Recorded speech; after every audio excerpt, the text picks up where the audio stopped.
Саламатсызбы, Камчек Кыдыршаевич. Мен сизге регион телевидениясы аркылуу кайрылуу жасаганымда, кайрылуумду чекке калтырбастан кабыл алганыңызга рахмат.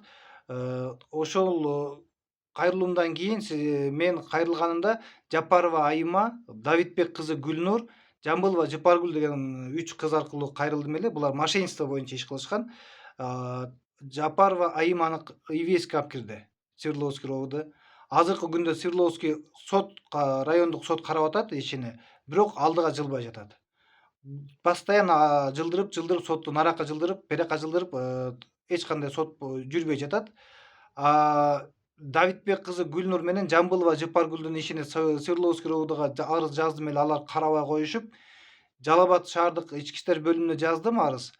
Азыркы күндө дагы булардын иши алдыга жылбай жатат, эч кандай каралбай жатат.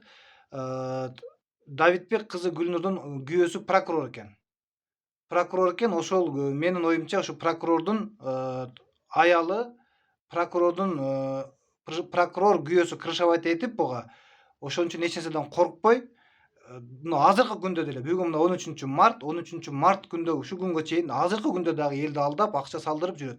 Булардын командасы өтө чоң команда бар. Өтө көп адамдар бар буларда, чогуу иштешкен. Ушуларды мен сизге ошол кайрылуумда да айттым эле. Мени өзүңүздүн кабылыңызга алыңызчы.